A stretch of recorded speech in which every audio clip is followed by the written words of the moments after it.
মানুষ তার পুরো লাইফে আসলে দুটি ইমোশন দ্বারা প্রভাবিত হয়। একটি হচ্ছে ফিয়ার বা ভয়, অন্যটি হচ্ছে মাসের শুরুতে যখন স্যালারি নামক একটা জিনিস আমাদের অ্যাকাউন্টে ঢুকে আমরা এমন একটি সাইকেলে ঢুকে যাই যেখান থেকে বের হয়ে আসা রীতিমতো ইম্পসিবল। আসসালামু আলাইকুম, শুভ নববর্ষ।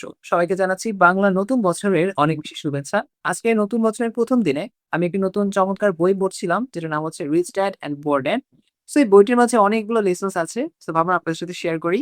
Welcome to reach dad poor dad explanation series, episode number 1। আপনারা কি কখনো ভেবেছেন কেন সারা জীবন কাজ করার পরেও আমরা ফিনান্সিয়াল ফ্রিডমটা অ্যাচিভ করতে পারি না? আমরা ম্যাক্সিমাম সময় ভাবি প্রবলেমটা হয়তো আমাদের ইনকাম বা টাকার মাঝে। তবে মেইন প্রবলেমটা হচ্ছে আমাদের ইমোশনের মাঝে। রিচ ড্যাড পুয়ার ড্যাড এই বইটির রাইটার রবার্ট টি কিওস্কি, এই যে দেখতে পাচ্ছেন এই ব্যক্তিটি, তার বইতে খুবই চমৎকারভাবে লিখেছেন মানুষ তার পুরো লাইফে আসলে দুটি ইমোশন দ্বারা প্রভাবিত হয়। একটি হচ্ছে ফিয়ার বা ভয়, অন্যটি হচ্ছে গ্রিড বা লোভ। প্রথমে আসি ফিয়ার বা ভয় মানে কি। আমাদের প্রত্যেকের মাঝে একটি ভয় কাজ করে। চাকরি চলে যাওয়ার ভয়, অথবা মাস শেষে কারেন্ট বিল, বিদ্যুৎ বিল, পানির বিল দিতে হবে, এই একটা ভয়। যেই ভয়ের কারণে আমরা আসলে রিস্ক নিতে ভুলে যাই এবং আমরা একটি সেফ জোনের মাঝে আটকে থাকি। এই ভয়ের অনুভূতিটাকে ক্রস করলেই আমাদের মাঝে দ্বিতীয় একটি অনুভূতি কাজ করে, যেটার নাম হচ্ছে গ্রিড বা লোভ। যারা জব হোল্ডার্স আছেন তারা আমার সাথে রিলেট করতে পারবেন। মাসের শুরুতে যখন স্যালারি নামক একটা জিনিস আমাদের অ্যাকাউন্টে ঢুকে, তখন প্রথম অনুভূতি আমাদের মাথায় এটাই আসে যে যাই ফ্রেন্ডদের সাথে একটু কাচ্চি খেয়ে আসি। ইস, যদি একটা নতুন ফোন কিনতে পারতাম তাহলে হয়তো আমি আরেকটু বেশি খুশি হতাম।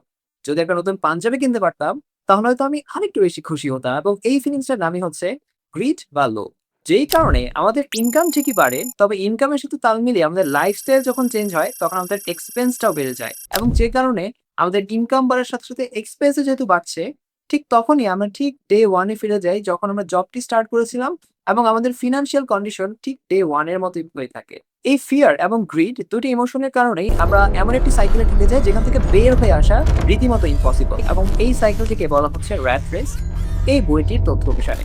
কিন্তু গেমটা চেঞ্জ হয় তখনই যখন আমরা টাকার জন্য কাজ না করে টাকাকে আমার জন্য কাজ করাতে শিখে যাই। তখনই আমরা এই র্যাট রেস থেকে বের হয়ে আসতে পারি। এই বইটির উপরে আমি সামনে আরো অনেক কন্টেন্ট নিয়ে আসতে যাচ্ছি। যদি আরো ডিটেলস জানার ইচ্ছা থাকে অবশ্যই ফলো দিয়ে রাখবে। ধন্যবাদ।